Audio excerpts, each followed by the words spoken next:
Mandrake, do you recall what Clemency once said about war? No, I don't think so. I do not think so, sir. He said war was too important to be left to the generals. When he said that 50 years ago, he might have been right. But today's war is too important to be left to the politicians. They have neither the time, nor the training, nor the inclination for strategic thought. I can no longer sit back and allow this communist infiltration, communist indoctrination, communist subversion, and the international communist conspiracy to sap and impurify our precious bodily fluids.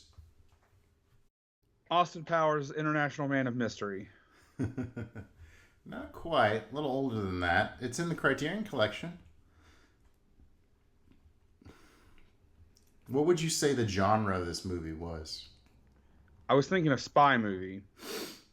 It's obviously. Do you think it's more serious or more comedic? Is it... Hold up. I gotta remember the name of it. Oh shit, hold on. Give me... I can see the fucking... Oh god. It's what I think it is. There's a copy of it sitting in the room. It's just not... Dr. Strangelove. Hey, you got it.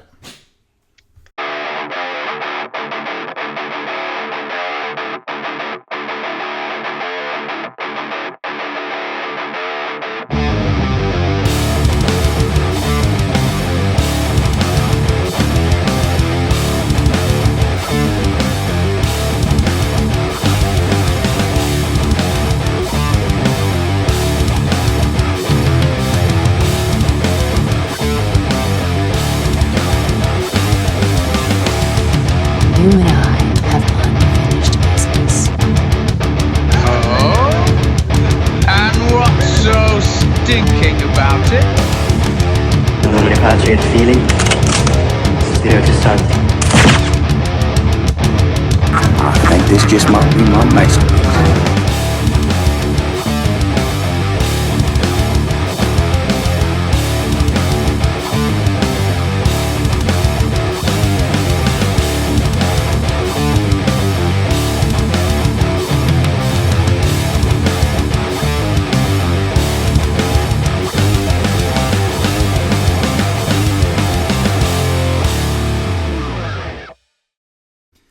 How I Learned to Stop Worrying and Love the Atomic Bomb. Welcome to the Average Joe's Movie Clubcast. This is Justin.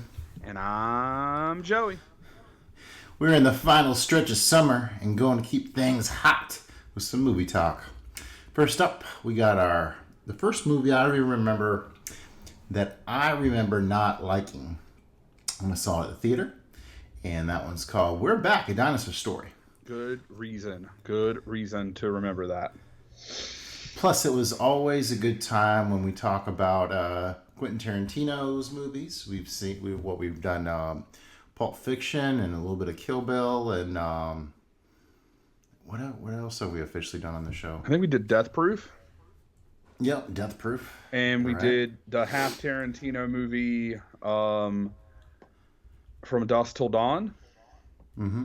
Yeah. Did we do that on the cast? Jeez. From Dusk Till Dawn? Yeah, because you told me to pick a Tarantino movie, and I picked it as a cheater pick because because he wrote the dialogue and starred in it. That's back when I used to throw you the softballs, and you would just play a different sport instead. So, and this time we'll be checking out one of my favorite from his oeuvre with Inglourious Basterds as we dive balls deep into that glorious charade of a World War II movie. Yes. And just a heads up, we do discuss our full thoughts on films, so if you have not seen a movie, just skip forward to avoid any spoilers. And I'm going to go ahead and proclaim, if somehow in the year of our Lord, 2024, that you have still not seen Inglourious Basterds, pause us, go watch it, and experience that movie, then come back and listen to us talk about it. That's what I say to do, and that is a decree. If you'd like to be a part of the Movie Clubcast, make sure you hit subscribe. We're here on the YouTubes and the podcast engines. Leave us a comment. We'd love to hear from you. Oy vey. So let's talk about some movie watching with the good, the bad, and the ugly. Impressive that you got to watch some movies while you were gone for like a month.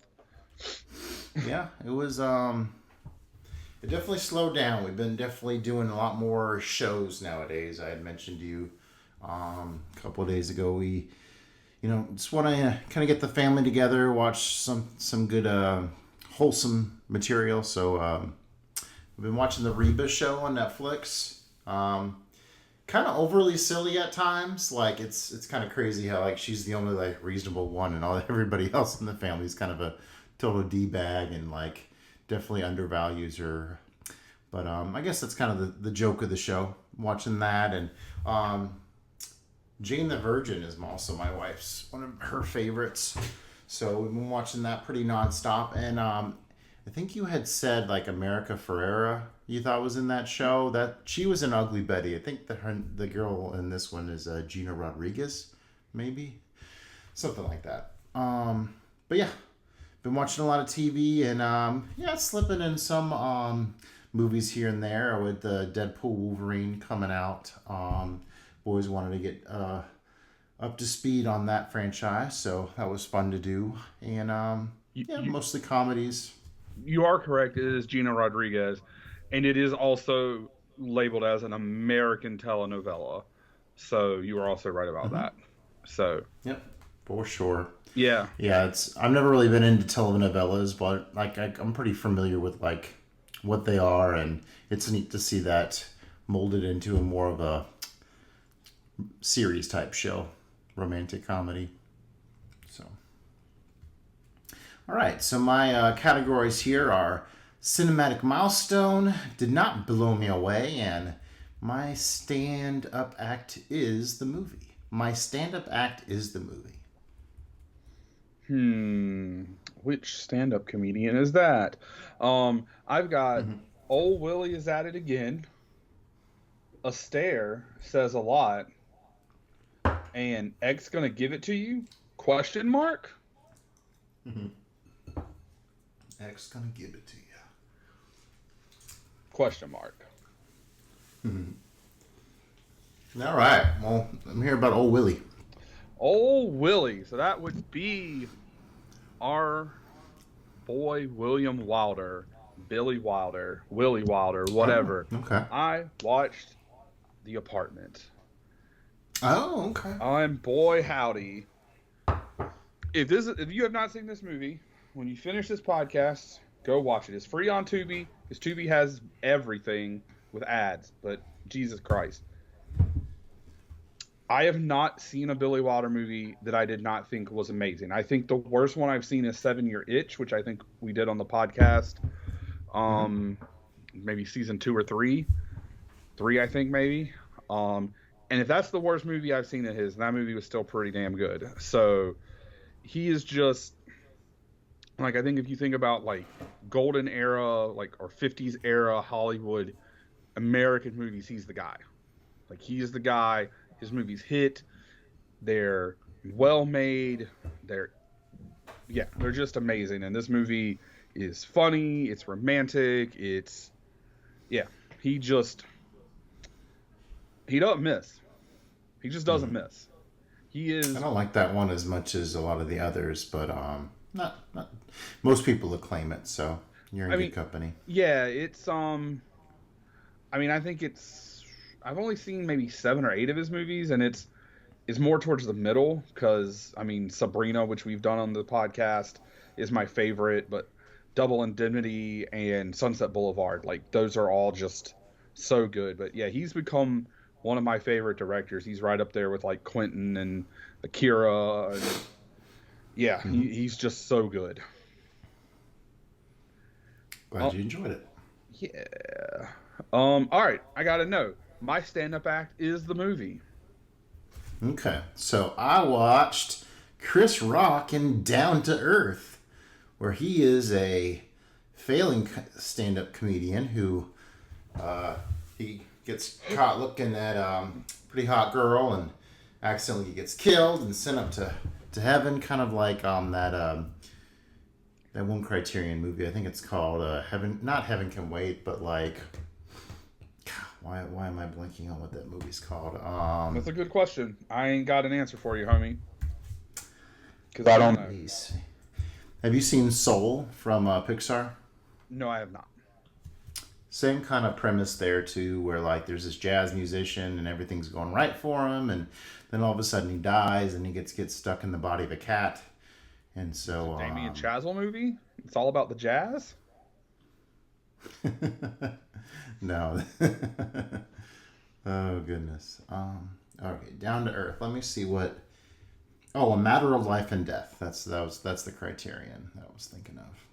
But yeah, this is Chris Rock, and essentially this is like advertising for like come see a stand-up basically, because like he plays a stand-up comedian in it, and like the whole thing's about like him like building up to do his next great stand-up act and Wow the Apollo, but then with coming back to life, he gets put in this crusty old white guy's body.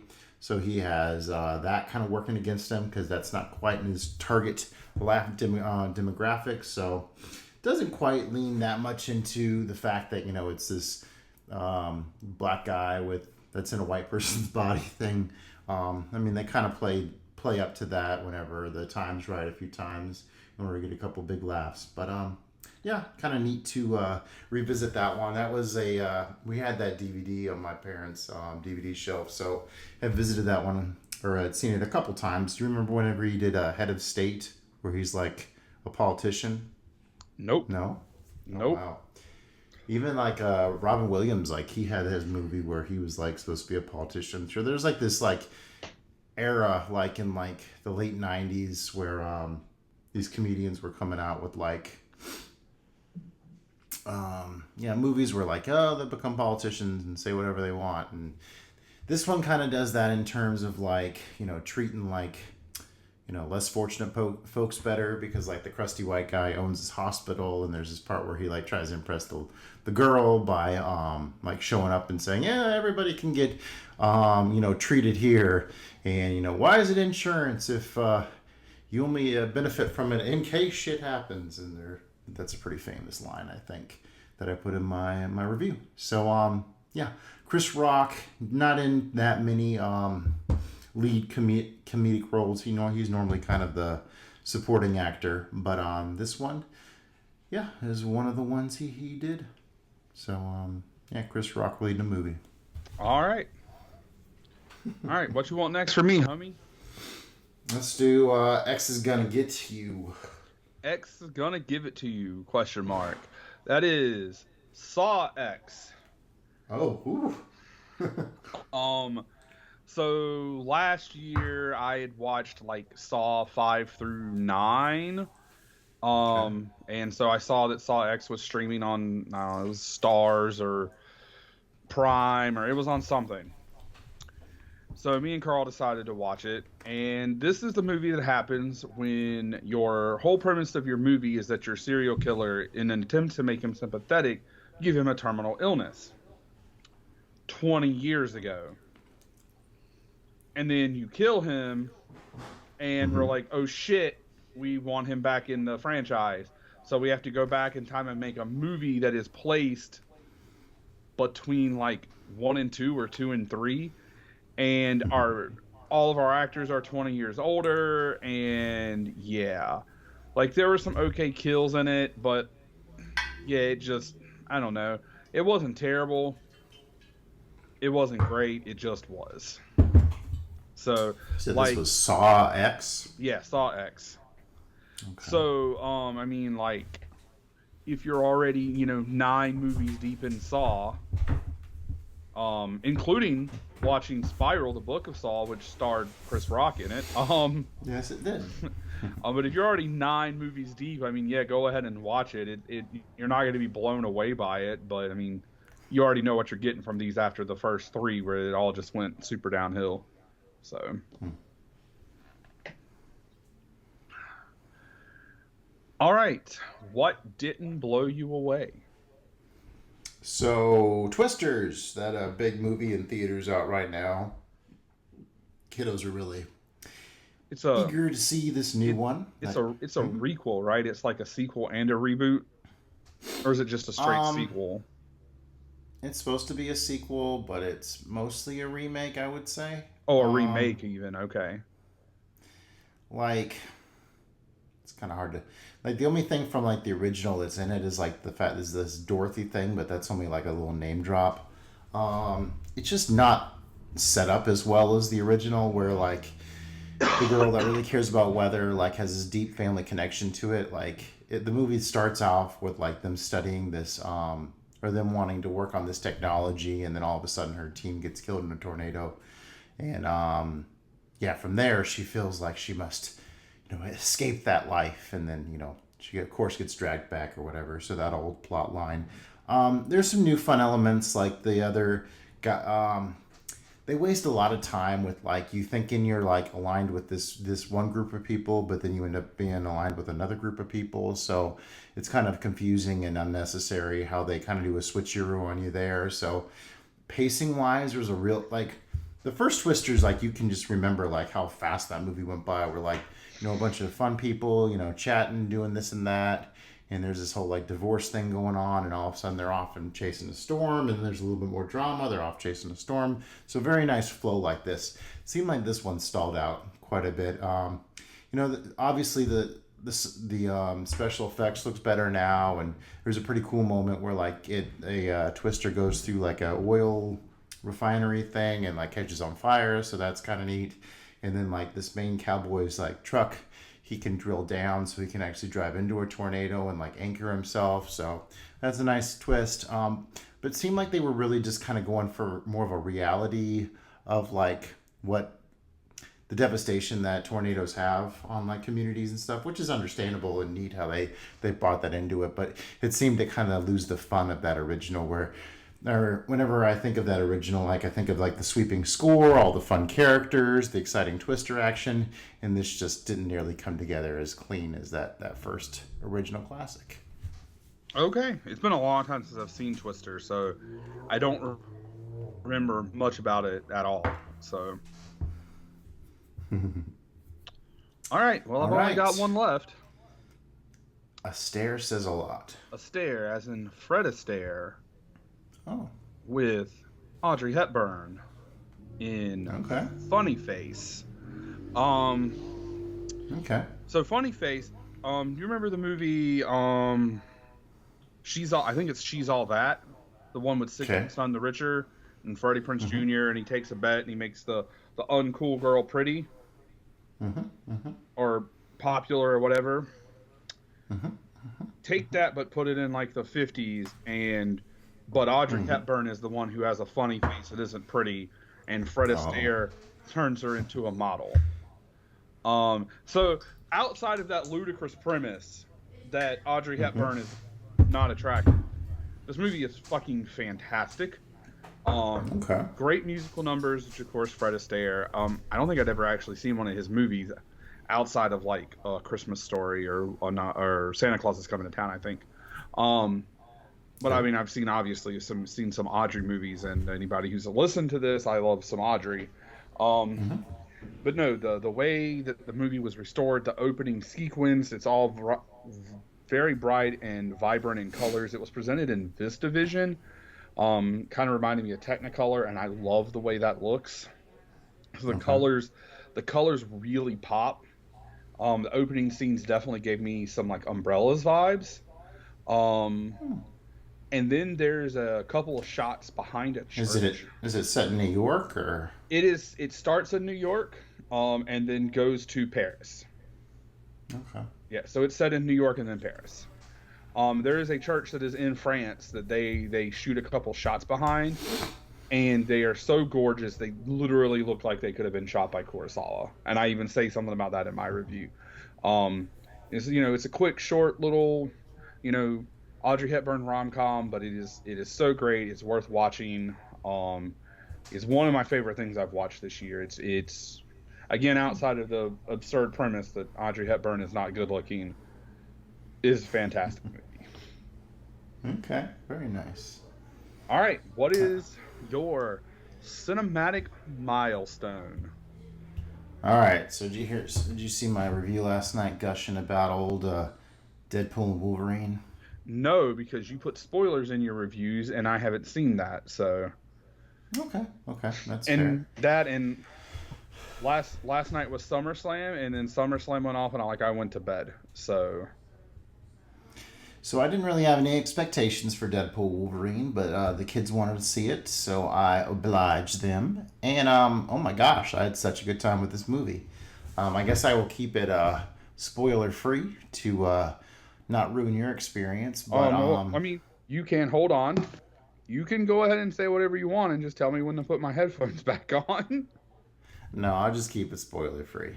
No, I'll just keep it yeah, nice and down the middle like I usually do anyways. So yeah, didn't have a lot of expectations for this, but this movie is really a nice love letter to like Disney, to that old Fox studio. That there's a lot of tributes throughout this to that old Fox Marvel studio. So it was kind of cool to see that, given like a little bit of a send off as we introduce this Deadpool world into the MCU.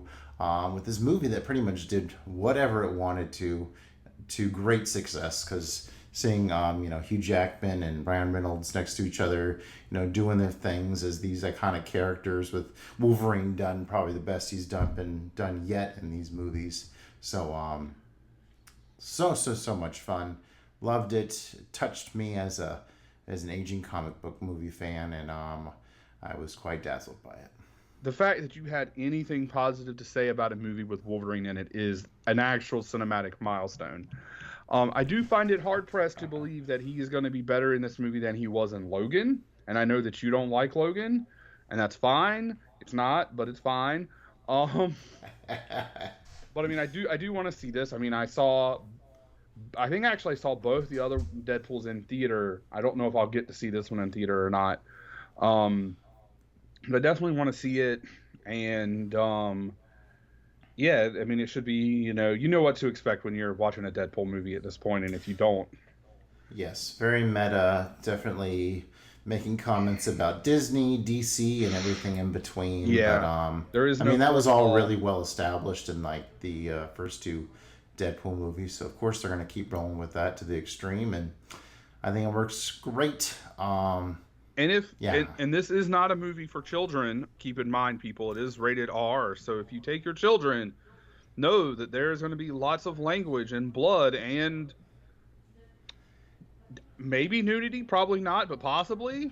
Like, it's it's not really nudity in this one. There's just a lot of like sexual so sexual content and raunch.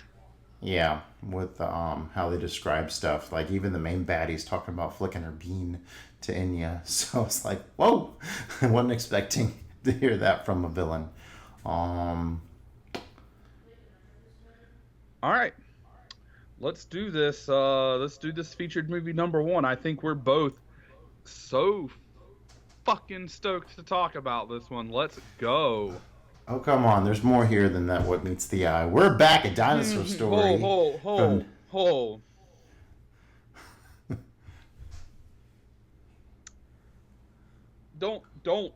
Don't you disparage that 80s cartoon show and that Michael Bay movie by comparing this to that.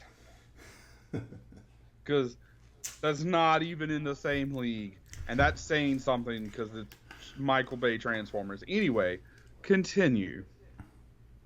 We're back. A Dinosaur Story is a 1993 animated adventure comedy film from screenplay a screenplay by John Patrick Shanley, based on a 1987 Hudson Talbot children's book of the same name.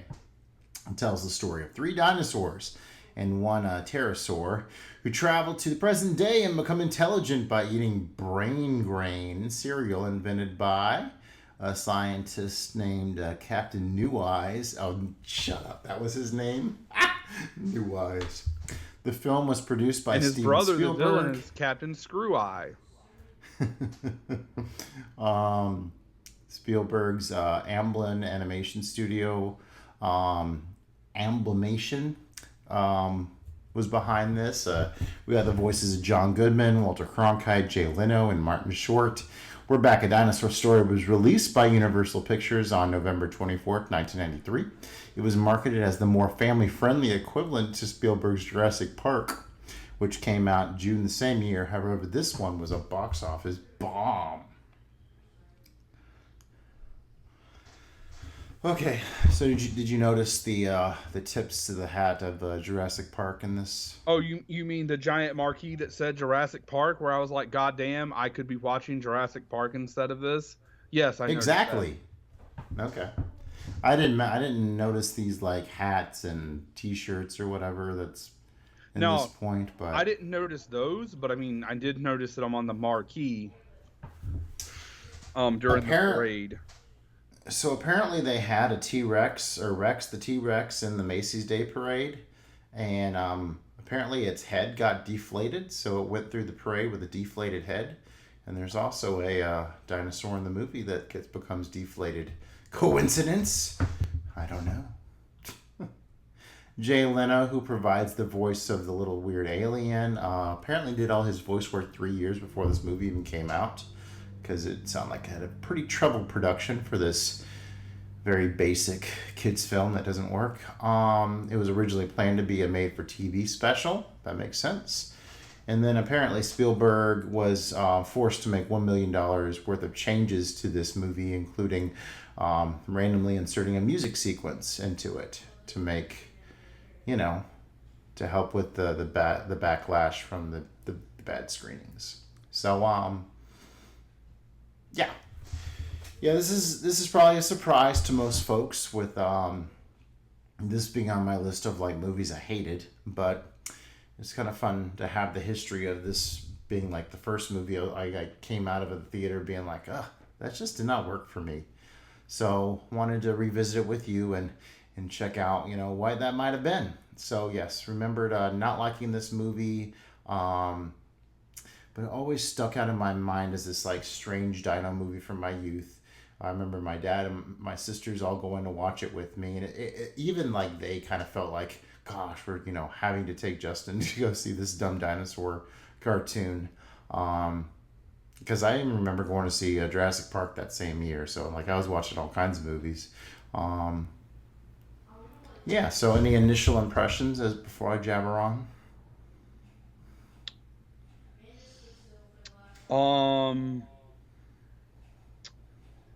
What an absolute waste of time.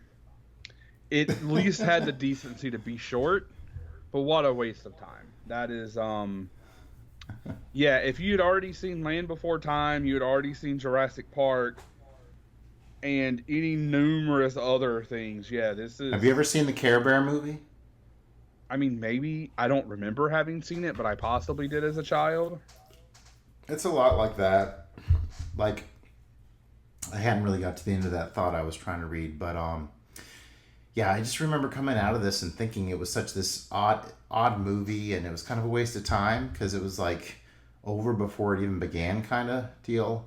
Have such fond memories of like you had mentioned Land Before Time. I think I mentioned on the show before that was my first actual movie memory. So yeah, going to go back to the movies, go see a dinosaur flick, and it even looks that way as like it starts off so odd with like these baby birds, what's that have to do with anything, as they run into this dinosaur that's playing golf, and now we're gonna get the classic cliche of, oh well, let me tell you all about how I became a smart dinosaur on the par 3 here.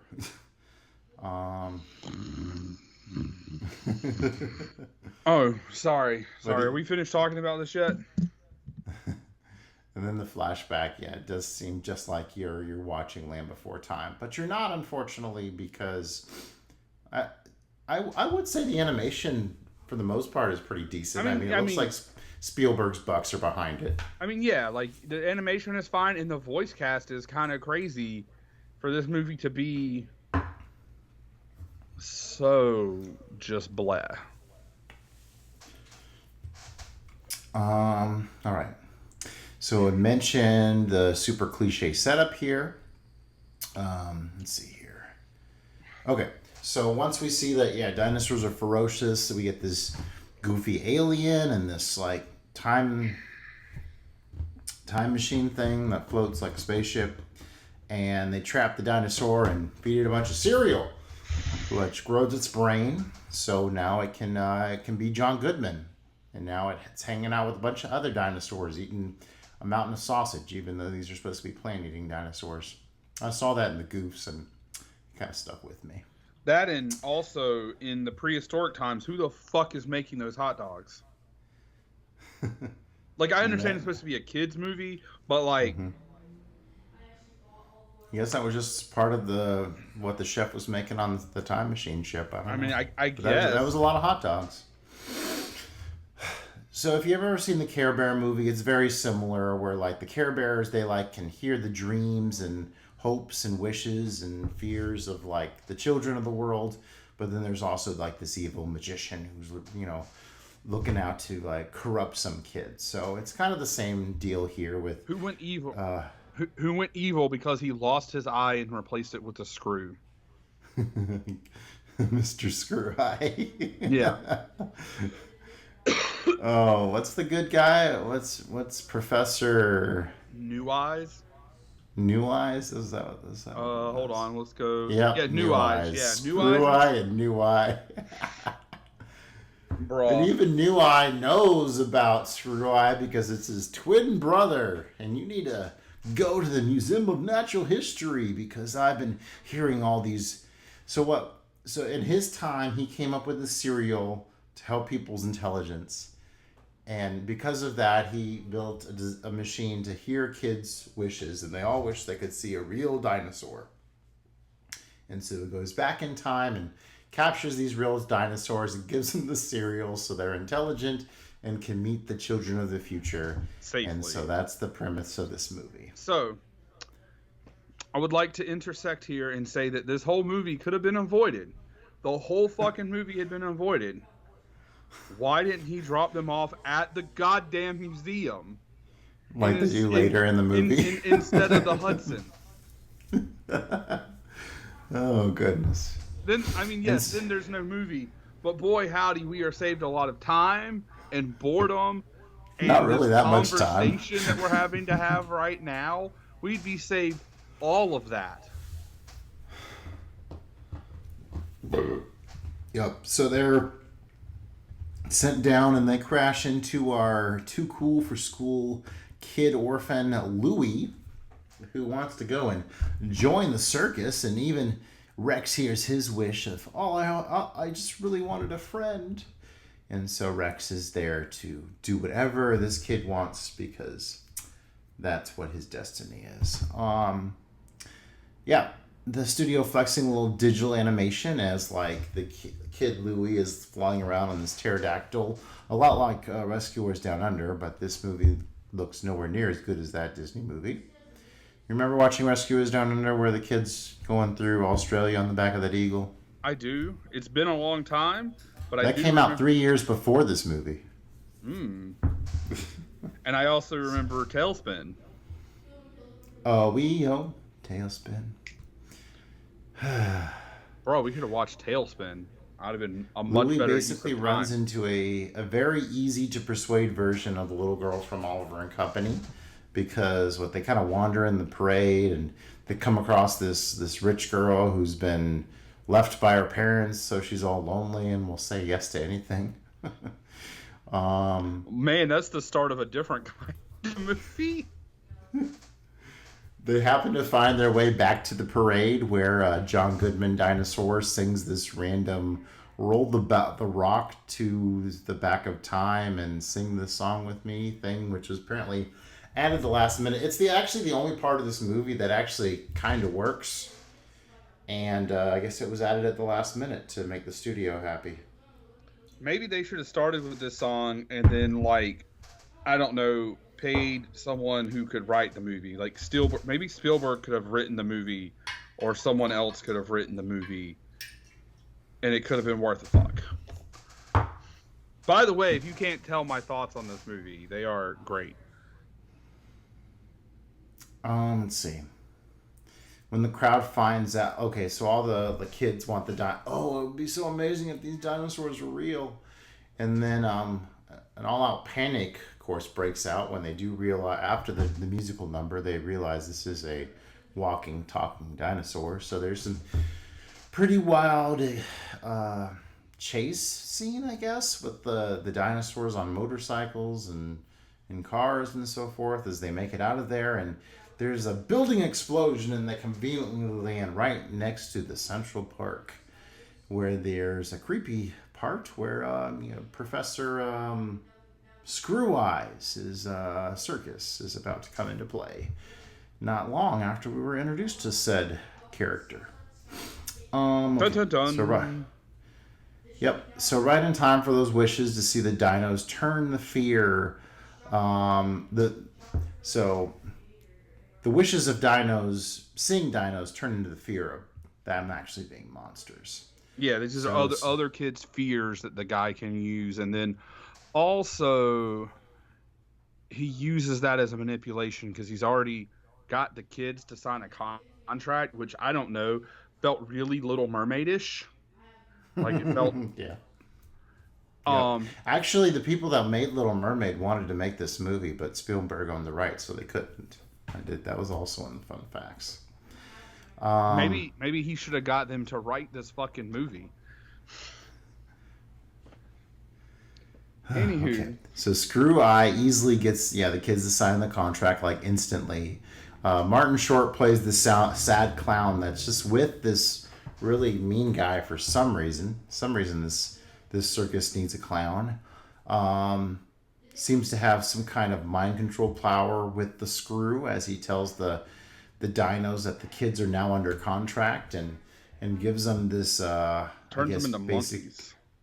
Yeah, with this the opposite of brain grain, this pill that I guess devolves people instantly. Gosh, just a heck of technology with the drugs back here or in this future state. Yeah, for sure. So the dinos agree to take Screw Eye's antidote to their brain cereal so they can be vicious beasts again. It's a very emotional scene with John Goodman saying, "Goodbye, Louie. We'll have to become beasts again so you can have your freedom back because you're an idiot."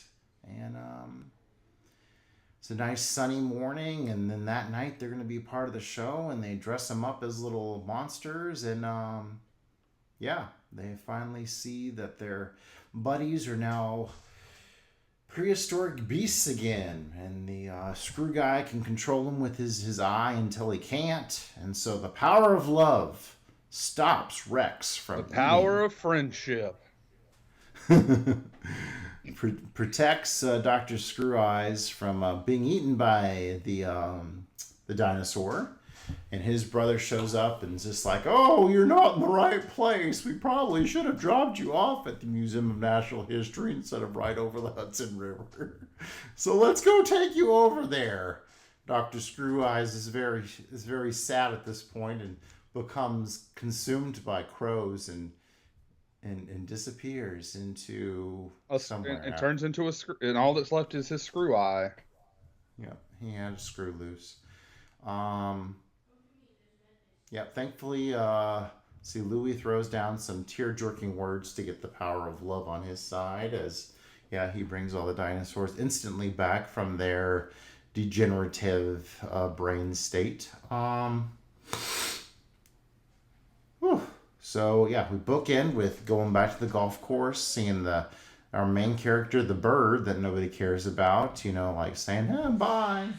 As the movie ends with, the dino on the golf course. I guess Louie and the girl turned out all right, and wham bam, thank you ma'am, that's the end of the movie.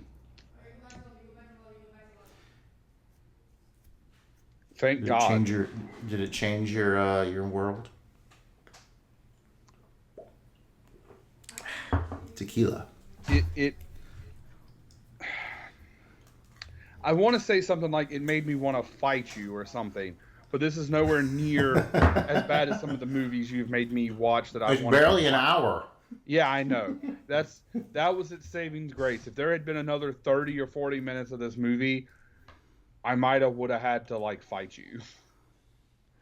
So I think ultimately the reason why I didn't like this movie as a kid is it's like the shell of a movie. It's like, all right, we find out about the dinosaurs. We're introduced to the cereal. We're put on into New York. We meet this kid named Louie. There's a parade. We end up at Central Park. And then it's the end of the movie. It's like bam, bam, bam, bam, bam. And then it's over. It's like a shell of a movie. There's like no real nuance in between. I mean, there's some stuff that happens, like a crazy car chase with dinosaurs like skating on motorcycles and riding on a pterodactyl, but not really. I mean, Martin Short's this sad clown that's really funny that makes the kids laugh, but who cares? And yeah, that's the whole movie. Like I thought it was really weird as a kid when the screw eye guy like disappeared from the crows. I thought that was kind of creepy, but ultimately it's probably one of the better parts of the whole movie. Overall, it just kind of seems like a half-assed rip-off of Land Before Time with the Care Bears movie. So, no, sir, I still don't like it. Did you watch? Stars. Did you watch this with your kids? Gannon caught the second half, but they actually none of them had any interest, so it was pretty much just me. Better for them. That was a good decision on their part. I gave it 2 stars. And two stars, and I will never, ever, ever, ever, ever watch this movie again.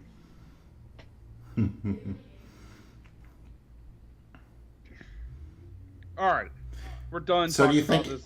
Oh, go ahead. I mean, do you agree with my synopsis of it's just like this shell of an okay premise that's just, I mean, if you just laid out this premise, it's like an hour long, and then that's just what they put out. I feel like this was just, hey, dinosaurs are hot right now. Let's make a dinosaur thing geared more towards young children. Okay, well, we didn't really want to do this, so this is what you get. Pretty much. In the most cynical view imaginable. That is pretty much spot on. So yeah, we're back in Dinosaur Story. Not a good movie. Just not a whole lot to it. All right, but let's talk about a really good movie, Inglourious Basterds, a 2009 war film written and directed by our boy QT Quentin Tarantino, starring Brad Pitt, Christoph Waltz, Michael Fassbender, and Eli Roth. The film tells an alternate history story of 2 converging plots to assassinate Nazi Germany's entire leadership team at a Paris cinema. All right, we got some fun facts here. Fun facts. I feel like this is the one probably most people know, but in the scene where Hans Landa kills Diane Kruger, his character Bridget von Hammersmark, Quentin decided that no other professional actor would be able to do the job right, so he did it himself. And in the process, he choked her the fuck out.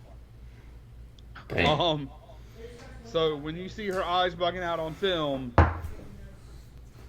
that's for real. That's not acting.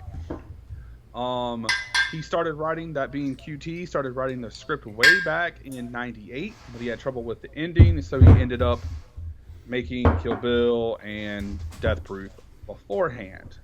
Only 30% of this film is spoken in English. Lots of German, lots of French, and some Italian. Buongiorno. I invited my kiddos to watch this with me, and so I was doing some subtitle reading. Oh boy, that the mini movie within the movie, Nation's Pride, was directed by Eli Roth.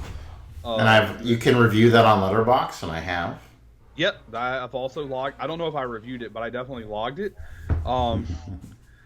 This is the first Quentin Tarantino movie where an actor won an Oscar, and that was Christoph Waltz as Hans Landa. He won for Best Supporting Actor, and then he was also the second actor to win a movie, an Oscar from a QT movie, where he played Dr. King Schultz a few years later. Unchained. And Christoph Waltz, in our final fun fact here, he actually saved this movie. Quentin thought that his character was uncastable due to the need to be able to speak English, German, French, and some Italian. And he was basically had laid out a deadline if they had a week to find a person, and then Christoph Waltz showed up, and the rest is history. Back whenever we first started this show, we did a whole episode to what Once Upon a Time in Hollywood, right? Yes. And so we did a We Love QT show. And so back then, I think I told the story about how I got to see this show around the point of my birthday whenever this movie came out. And it was pretty much, you could tell it was a whole like theater full of Quentin Tarantino fans. And watching this movie where like you couldn't even hear a pin drop in some of the most like tense moments, like the Mexican standoff, like picture perfect movie experience. Much different than when I saw, I think it was Django. the Hateful Eight was Hateful when Eight. I had a lady right in front of me who was not used to seeing maybe women get the shit beat out of them in movies. So yeah, that was kind of uncomfortable seeing her realize that these movies can do that kind of thing. So yeah. So yeah, Once Upon a Time in Occupied France, just like what we come to get later on in Once Upon in Hollywood. Once Upon a Time in Hollywood. Yes. What say you? I didn't necessarily get that vibe, like, watching it, but I mean, I get kind of where you're coming from. You're talking about some of the twanky guitar and stuff, but... Oh, you don't, like... It's weird, because, like, what you said he was coming off of Death Proof with this movie, and, like, with this movie, Django, and, what's it, Hateful Eight? Like... You could definitely tell, like, his blood was boiling for some, like, spaghetti western flair. You could tell that in Kill Bill, when he took the Once Upon a Time in the West shot and all of that. Like, especially seeing as Kill Bill 2 plays more like a western, whereas Kill Bill 1 plays more like your over-the-top samurai movie. So, samurai and kung fu and a Shaw Brothers movie, essentially. You're not wrong. But I definitely... I think I feel more western in Inglourious Basterds than I do with Kill Bill, but I see what you're getting at. I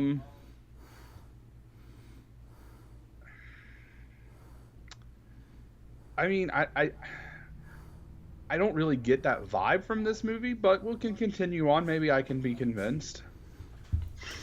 I mean, especially with that opening, like, as we see this dairy farmer, in front of his land, we get the real twangy western elements of the score mixed with this like piano music that's like distinctly German. So it's kind of neat how like it brings this like western twang and German like music together to like set the scene for this movie. I mean, I guess also, you want to talk about western stuff. There's all of the Aldo Rain and the scalping, but like Sure. still. I don't know. To me, Kill Bill 2 feels more like a western. You're also in like down in Texas and in the desert and the hills, and this is in farmland, and then in the city of Paris, and so yeah,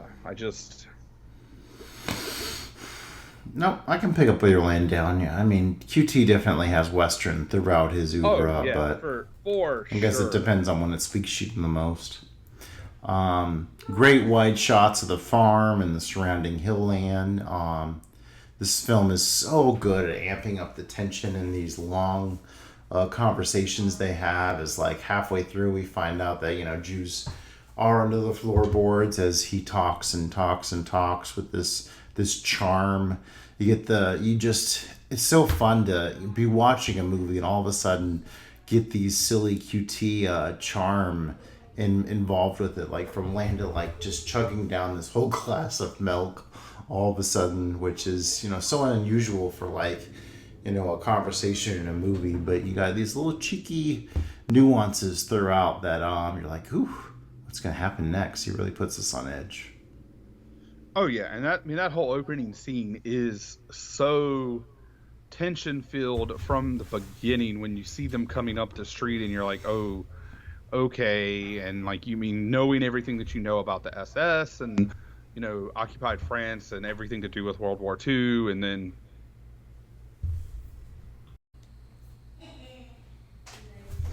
All right, where were we? So, a clever way of bringing us into speaking English in the movie, as they're going back and forth in French, since it's a French dairy farmer. And then he's just like, I've exhausted my French language. Let us speak to English, which, plays perfectly in the fact that we have this French-speaking family under the floorboards. Yeah, that's not done intentionally at all. By the very, very clever and intelligent Hans Landa.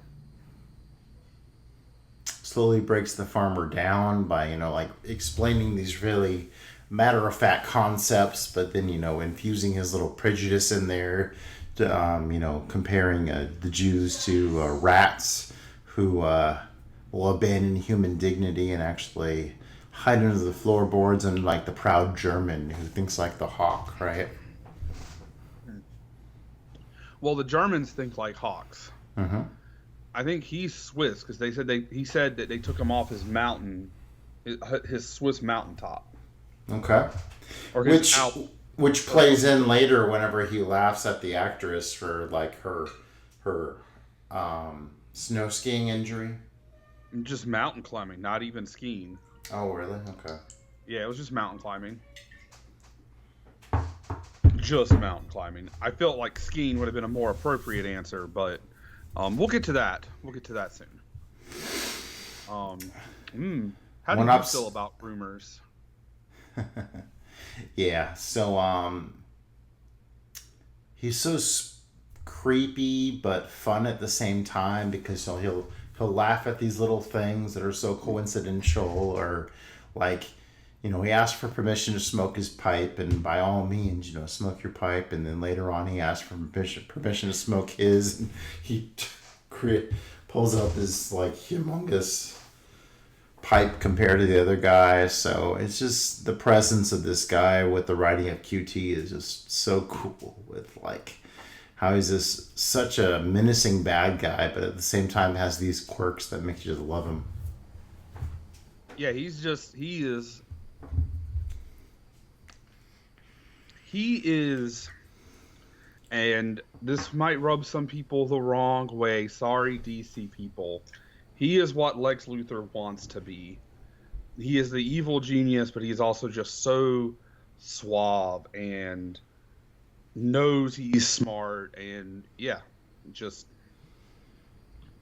The framing gets closer and closer and closer. So like at first, like you feel normal, but like by the time the dairy farmer is admitting that yes, there's a Jewish family underneath my floorboards, he's just as uncomfortable as we are, as it, as narrowed in way down to this aspect of what's going on. Feels like a straight up horror movie when the choral music and shots ring out of the German soldiers firing under the floorboard. Speaking of westerns, as we get the searcher's doorway shot as the girl from underneath is sprinting for her life to get away from there. Shoshana Dreyfus. Yeah. So definitely the searchers in that moment there. Any more thoughts on the opening sequence of the Inglourious Basterds? God, this movie goes by fast. It goes by really fast, but it is very long. That opening scene is second to none. You get introduced to one of the central figures of the movie. You see his brilliance.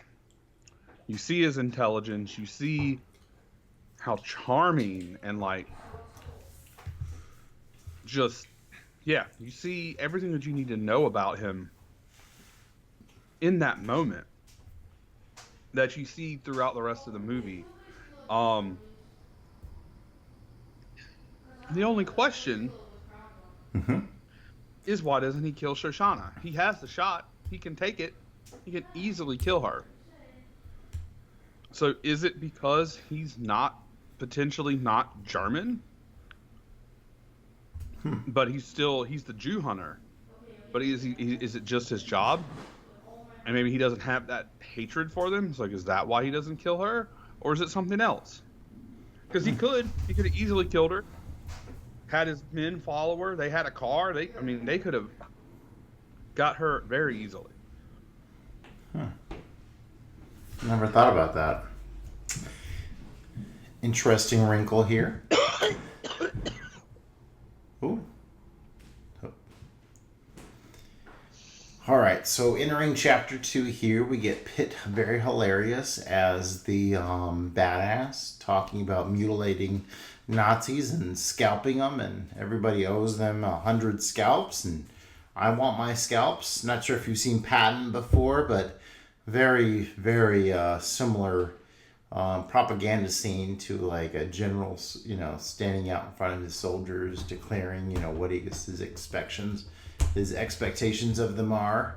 Very ominous with that huge throat scar on his neck there to kind of foreshadow all the throat slashing that's going to come up here, and also what the hell happened to him. I meant to look this up again before we did this, and I forgot, but I remember seeing somewhere before, because he mentions that he's the descendant of such and such, and the person that he's supposedly based off of, if I'm not mistaken, lived through a murder attempt from having their throat cut. Okay. And I could be wrong, but I feel like I remember reading that somewhere before. We cut to shots of Hitler, and the bastard's efforts are driving him crazy as he's going 99999, and is very frustrated by the fact that all his efforts to conquer the region are being thwarted by these more, guerrilla warfare tactics, torturing 100%. His men. Yeah, definitely guerrilla tactics, guerrilla warfare for sure.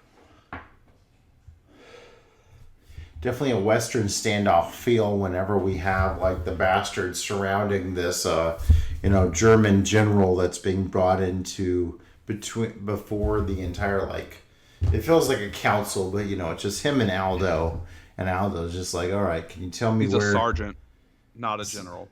Okay. Yeah, he is just a sergeant. And Aldo is, asking him, where are the German soldiers coming up? He wants to die for country, so they will oblige him. Oblige him.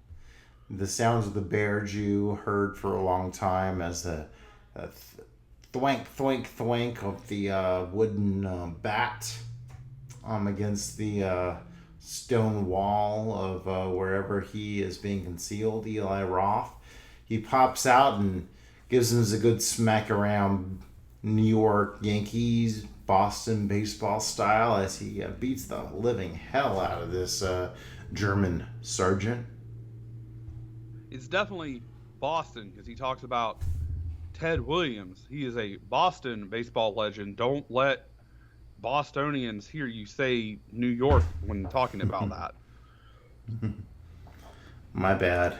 Not quite up to date on my Red Sox and Yankees, yeah. So, awesome rock music intro to Hugo Stigler with Sam Jackson's voiceover, as he's not a fan of the Third Reich to begin with, and so he's often Germans left and right. Yeah, he's just like, fuck these guys, fuck the Nazis, I'm killing them. So the other soldier will let Aldo know he's not a quitter. Let's see here. Long build up with the bat. With Eli Roth and the bat. The other soldier will let Aldo what he knows, but quitter Nazis. Okay. Oh, that's right. Okay. So either you get beat the shit out of you by the bear Jew, or you tell what's up and you get branded and you get to wear the Nazi uniform the rest of your life. Would you like to tell us how that goes down, Joey? So yeah, basically they don't want the Nazis to be able to hide that they were Nazis once the war is over. So they take Aldo takes his giant fucking knife, like a giant. Doesn't even seem like it'd be good at it's not even a brand because you're not burning. It is being carved into your forehead, and as he carves the swastika into their foreheads, and then tells them, hey, you can't tell them that you told us anything; they'll kill you. So you just have to tell them that we left you alive as an example, kind of thing. Yep. So, essentially, you either get the shit beat out of you, not shit, life beat out of you by a baseball bat, or you end up as a marked for life Nazi. Yep, pretty much. Woo.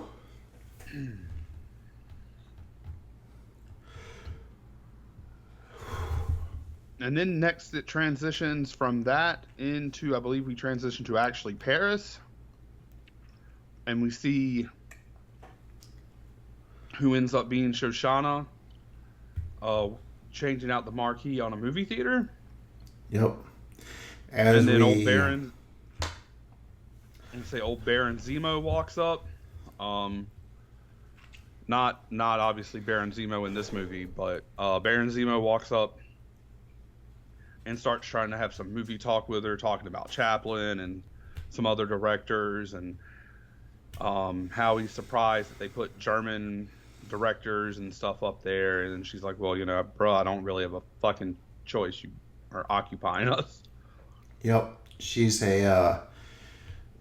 essentially the owner of a movie theater there. I guess she had some parents who left Aunt and it uncle. to her. Yeah, aunt and uncle. So she's in charge of it now, and a German soldier guy, apparently a hero, has the sweets for her and is flirting her up big time. And she is not having it at all. They even he sets up a date for her, so like she's like being very French with her cigarette and book or whatever, and he shows up and he's like, yeah, I'm important, and she don't give a shit, but he wants to force on her that he wants to have this German movie premiere where he's the star of at her theater. Yeah, he presents it as he's doing her a favor by getting her this great honor. And he's such a huge star, and he's probably, gonna be a movie star once the war's over, maybe even in politics or whatever. And this ends up setting up one of the most tense scenes in the movie, I think. Okay. They met up in the production booth? No, this we're talking about. So they pick her up. She's outside again, changing out the marquee, and the guys show up, and they're like, "Hey, get in the goddamn car." And so she gets in the car, and they take her to like this banquet. And homeboy, whose name I cannot remember, Baron Zemo, he's all like, "Thanks for accepting my invitation." And she's like, "Invitation?" And he introduces her to like Goebbels and head of the film and all these like movie stars, and Goebbels' French interpreter, who is Julie Dreyfus, not to be confused with Julie Louis-Dreyfus, just Julie Dreyfus. Mm-hmm. And then who walks in to interview her and ask her some questions, because he is doing security for this potential movie premiere switch. Landa. The Ritz, whatever, but Hans Landa. Cream. And I'm gonna wait for the cream. How could he possibly know that was the girl that ran from him? How could he possibly know? It was only a few years later, but he definitely knows, because he's like, she'll have a glass of milk.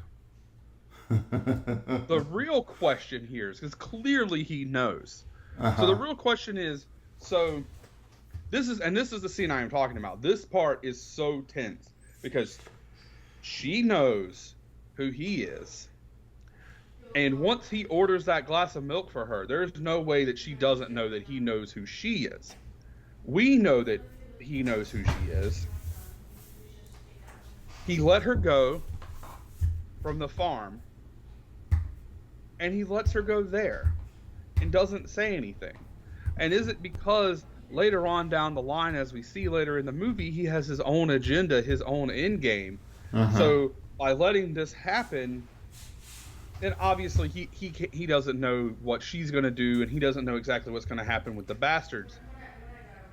Unless he's just that goddamn smart. I don't think he's that smart. But he lets this happen to further his potential end game. What do you think? Good questions all around with what he could possibly be thinking this whole time, which not obviously, I don't know. I'm just not as invested in his whole like thought process throughout the whole thing, more as I am each individual like party with what they stack up against what's going on here. But good question. I don't ever really recall, like, obviously I've seen this movie many times. It is but I don't remember having in my head, holy shit, he knows who she is from the milk, and that whole thing, like, that hit me this time while I was watching it.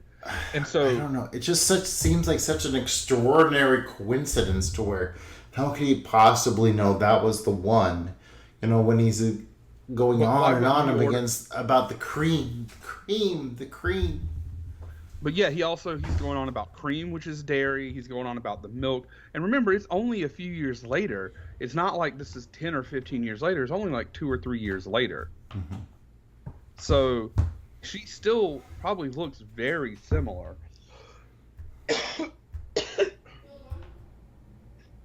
Or it's even possible, as his job, he's already found her. Because he's very good at his job. And so that was something I had never thought about or like anything, and it's just been kind of swirling in my head because I've watched this about a week ago. Is what are his motivations here? Why if his job is to catch up with you and he clearly knows who she is, does he let her go a second time in this movie? Good point. I love how it kind of puts the cream in the coffee by having the female owner there and her assistant there being a black fella. Them mixing the pot there with the interracial relationship here in the Nazi era of World War II. So love how it all lays it out there with she has a plot now she wants to get that place sealed up nice and tight with all the Nazi leadership and with the nitrate film, get it all nice and fiery, right? Oh yeah, that is both a genius plan, but also like the whole time I was like, no, not the film. We've had too many films. Nitrate films lost to time because of fire. No.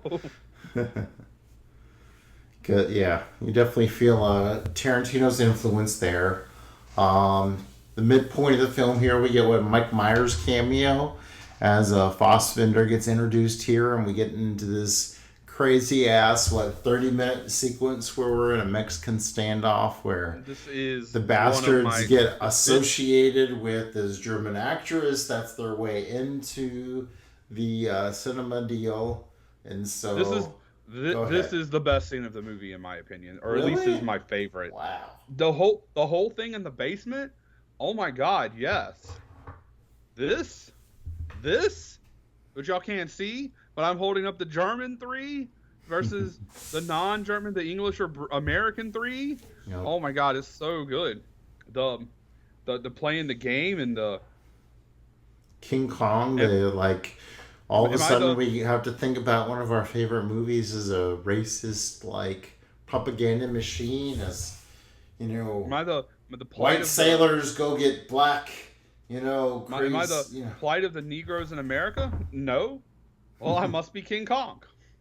Like, but just that whole scene. This is another Crazy. great tension scene. So of course Aldo is up in arms at the beginning of it because Bridget von Hammersmark, a German actress who has turned turncoat, has picked to have them meet in a basement. Well, and and that's hard to fight in a basement. And Michael Fassbender's character is like, well, she's not a strategist, she's just an actress, and there's not usually Germans there, but they go there, and a kid who is Yeah, there just happens to be they're celebrating a birth of a child. Yep. So it's full that night, and they of course all know who Bridget von Hammersmark is because she's a very, very famous actress. Okay. So they know who she is. She's playing the card game with them, and then you got the guy who's celebrating, he's like in on it, and then you got a guy who's listening in, who can hear that the British soldier is obviously not really a Nazi, and so they're all kind of slowly screwing into the situation. Yeah, so you don't see him at first, and so Fassbender comes down with Hugo Stiglitz and the other German-born member of the Bastards, and he playing that he's an officer. Michael Fassbender tells hey, you're an enlisted man, you're bothering us, you need to go back to your table, not an officer's table. And then he was a very high ranking officer, I don't remember his rank, but he comes in and starts, I too have an ear for accents, and you're from Frankfurt and you're from Munich, but where the fuck are you from, kind of thing. And he lies about being from the mountain, and Bridget von Hammersmark backs him up, and then they end up playing around the cards, and then again Michael Fassbender's like, hey, you're imposing, and he's like, oh, he fucks with him a little bit, but then he's like, yeah, I am imposing, let me buy you another drink. And he goes 5 drinks, and then they're like, no, 2 people are like, no, we don't want any. And so this is the crucial point where they go, how many glasses? And he goes 3, and he holds up the 3 the way most of us Americans and the British would do. And then we get guns pulled on nuts, and then we get people stabbed in the neck, and then we get a shootout in this stone basement bar. And when the smoke settles, we got just the guy who was celebrating and the Bridget girl, the actress. Aldo peeks his nose down there and says, "What's going on here?" And so the German wants just her out of the equation because obviously he didn't trust her anymore, and but then she shoots him down. And so now it's she's taking a bullet to the leg. She executes him once he puts the machine gun down, and then they take her to a vet, where they interrogate her, thinking that she was in on the whole setup. Yep, Brad Pitt. She explains the whole 3 thing, how the British 3 and the German 3 are totally different things. So that totally outed Michael Fassbender to the situation. And so, now we are into the very erotic setup to that night there at the finish, cinema. And I feel like we are remiss. We skipped over this part. The whole name of this operation, of this plot, is Operation Kino. Pure, uncut Colombian Kino. So now that the theater has changed, but they're going to go into the smaller one. Hammersmark's still going to get them in, but now it's the Bear Jew, and it's Aldo Rain. They're going to act like they're Italian. He speaks the most Italian, but with a hideous accent. But luckily, Germans don't have an ear for Italian. So they show up to the movie, and they're schmoozing around, and we see Shoshana and her man setting everything up, and they've filmed a little movie, and they've spliced it on into the 4th reel. So they've got their plan. We see that the boys have bombs strapped to their legs, and then Hans Landa sees Bridget von Hammersmark, and he comes and he starts talking to him, and he's talking to the fake Italian guys, Aldo and his boys, and trying to get them to say their names. And of course, Aldo's southern accent is atrocious. Buongiorno, Goralame. It's real atrocious. And they go into their seats, and he Yeah, just like how you had described earlier, like he comes up to these guys and they're acting like they're Italians. And she's trying to see like, oh, her leg was injured in this mountain climbing incident, but obviously he knows that's complete bullshit. Well, to be fair, he also does have her shoe and the autograph that she signed to Wilhelm's kid Max. So he knows that she was in that basement because she autographed a napkin. Yep. So he knows. So definitely knows what's in on that. What's going on there. So yeah. Goodness gracious. So yeah, they're all over that theater. They got the bombs planted. There's the plot from the girl to where she's working with her black boyfriend to where they have a scene spliced into the movie to where they're like, oh, haha, you Nazi bastards, you're fucked. And he's going to flick the cigarette into the nitrate film and create a huge fire explosion there. The bastards that are in the theater, they got they're gonna lock that shit down. They're gonna start machine gunning fucking Hitler down, and he's like fucking spaghetti meat. So yeah, Baron Zemo, he excuses himself and he tries to go in the projector room with Shoshana, and she rejects him, and he kind of punches her, and then finally she's like, yeah, okay, fine, well, fuck. Not those exact words. And he's like, what? Excuse me? And she's like, well, this is what you want. Lock the door. And as he turns his back, she shoots him. And then when she turns the body over, he shoots her. But she's already set up the fourth film reel, and that starts going off. And of course, the shots are concealed because this is a movie about a sniper. So, it's all timed with gunshots. And then while this is going on, Donnie and the other boy have taken out the guards outside of the box for Goebbels and Hitler and his French interpreter, and they go in there and they just start Tommy gunning everybody. Everybody's downstairs. It's like fish in a barrel. Mm-hmm. At this point, Hans Landa has already killed Diane Kruger, Bridget von Hammersmark. He's choked her out like we talked about in the fun facts. And he has captured Aldo Rain and Udovich, which is BJ Novak from The Office.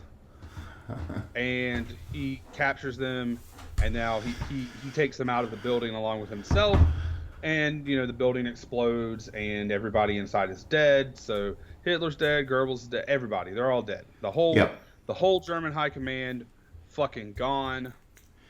Which he had the ability to stop, but so he captures what Aldo Rain, and just like, all right, so you have the ability for all this to go off with the entire German high command, or I could alert them. And so he stops him at that point and says, no, you do what you're gonna do. And so all this goes down. They gun down all the high command, all this blood explosions, fire, and so forth. And so we have this final little scene where they stop not far from what happened, and there's this whole row of pine trees. And Aldo's like, okay, what's going on now? So he obviously, Lieutenant Aldo Rain hears the deal that Hans Landa makes, which is super sweet. He's getting land and like health care and his military pension and Congressional Medal of Honor. And that's a bingo. That's a bingo. No, you just say bingo. So of course, when he hands, the plan is they'll be their prisoners. They'll drive him to the line, and then they'll switch roles. And he kills Hans's guy, and Hans is like, "I made a deal for this dude's life, and you'll be killed for this." And he's like, "Nah, I'll just be chewed out." And then I can handle being chewed out. Yeah, I've been chewed out before. He's like, "You're not gonna wear them Nazi clothes forever. That's not practical." So he takes and holds him down and carves a swastika into his head, and you see a little bit of it this time. And Ugh. BJ Novak's like, "Yeah, man, you're getting pretty good at this." And then you see the look up from Hans's perspective, and this is probably the most indulgent Quentin Tarantino has ever been in a movie, which is saying something. Well, I just think this might be my masterpiece. That's not Aldo Rain talking. That's Quentin Tarantino talking right there as the movie ends. 100%. Yep. So he thinks he has his agreement where he's going to get off to Nantucket Island scot-free, but nope, he's going to get that interrupted by, Tarantino, Aldo Rains. He still goes to Nantucket because, Aldo says, in the war tonight, I'll make that deal. So...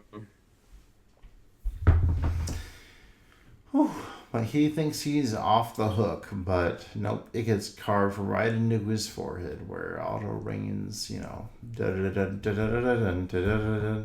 builds up that music. As it gets carved into his head, he screams out in pain, and it gets put right on his forehead there. And so, also here, so we've seen throughout the movie how smart and suave he is, and he's used to dealing with officers and stuff more European style. And Aldo Rain, he is an officer, but he's led this guerrilla outfit, Apache style front, and I think he gets so far ahead of himself. He's like, he makes the deal, I'm going to get turned over. He doesn't do anything to guarantee hey, because he even says he's interviewed the survivors. He knows they get marked, and it seems like he just forgets about it. And he gets so far ahead of himself in enacting this plot, whether it's on the fly, which obviously I think that end part had to be on the fly, but whatever plot he had been building and in place the whole time, and he doesn't do anything to be like, hey, I guess he thinks that he won't get Nazi, he won't, his guy won't get killed and scalped, and he won't get swastikaed as part of this deal, because Aldo Rain's going to turn them in. They're not fighting, they're not in war. He's a prisoner, and that's going to be a war crime. Even that's really kind of before war crimes were a thing, or maybe it was after. I don't remember. Might have been World War I. But anyway, he just kind of, just for a second, does the I'm super arrogant and lets himself get his head carved.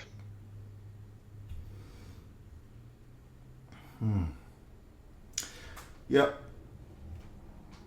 Love this movie, gosh.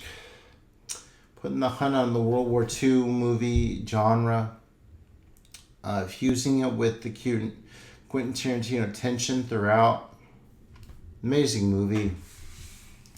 Jeez, I get teared up in that last moment so much. Hearing them talking about that being such a tense moment. Such a, this is my masterpiece. I remember watching Tarantino talk about I dream of making this World War II movie, and this being the product of that. And it was amazing, watching this movie all come together. So, quite tired, but it's a 5-star movie for me. Just love how Tarantino's style comes together in this opus of World War II, reimagined historical madness as Inglourious Basterds is. Yeah, 100% 5-star, 10-star, whatever you want to say, 15 stars if we watched it in the Tokyo Dome. This is a fantastic movie. Oh boy. So quite tired, hopefully that's not too obvious with what I have to say here, but yeah, it's just fun to watch. One of your favorite movies here come together, where you have like this all of a sudden, like after all this madness of fiery explosion happens, you're off in these pine trees, and you had this henchman, this villain, this character that was coming across so strongly the whole time. His plot's gone to shit, and now he's gonna reap what's coming to him, and it all falls out really perfectly as the Inglourious Basterds get the upper hand and carve their swastika in his forehead, and it's so bloody brilliant. So crazy ass movie. 5 stars. 100% 5 stars, easily. All right, what's coming up next? Oh, I'm revealing first. Sure. Can you see my shirt? I can't. Oh, Teenage Mutant Ninja Turtles? Hell yeah, 1990, baby. Teenage Mutant Ninja Turtles. Let's fucking go. And a kid's movie that's actually worth a fuck. Just like to point that out. I say that. I haven't watched this movie in 20, at least 20 years, if not 25 to 30 years. Somewhere in between there. So, yeah. But I got this really cool umbrella edition for the movie last year at Christmas. With like smell-o-vision, where you have stickers that you're supposed to smell at certain times during the movie to like immerse you in it. So, hell yeah, I'm ready to jump into that. All right, so that's perfect. The original Teenage Mutant Ninja Turtles movie. We are gonna watch the granddaddy sci-fi movie of them all, 2001: A Space Odyssey. Oh, you're just throwing me in and just saying, fuck Joey's wishes. Yeah, we're going to watch 2001. So we open the movie with a Kubrick movie. We're going to close the movie with a Kubrick movie. 2001 and TMNT, the original. TMNT, the original. Harmonious. I want you to know that when we come back in a couple of weeks, I assume this is going to be in 2 weeks or a month or whatever this is going to be. Yeah. I'm going to curse you for everything that you're worth. Worse than I have ever cursed you for any movie in history. Even if this isn't the worst thing I have ever seen, I'm going to curse you for everything that you are, Justin. I hope you know that. And if you like movie discussions on the internet, you can check out the Average Joe's Movie Clubcast. We love you. Thanks for listening. And until next time, peace out, brothers.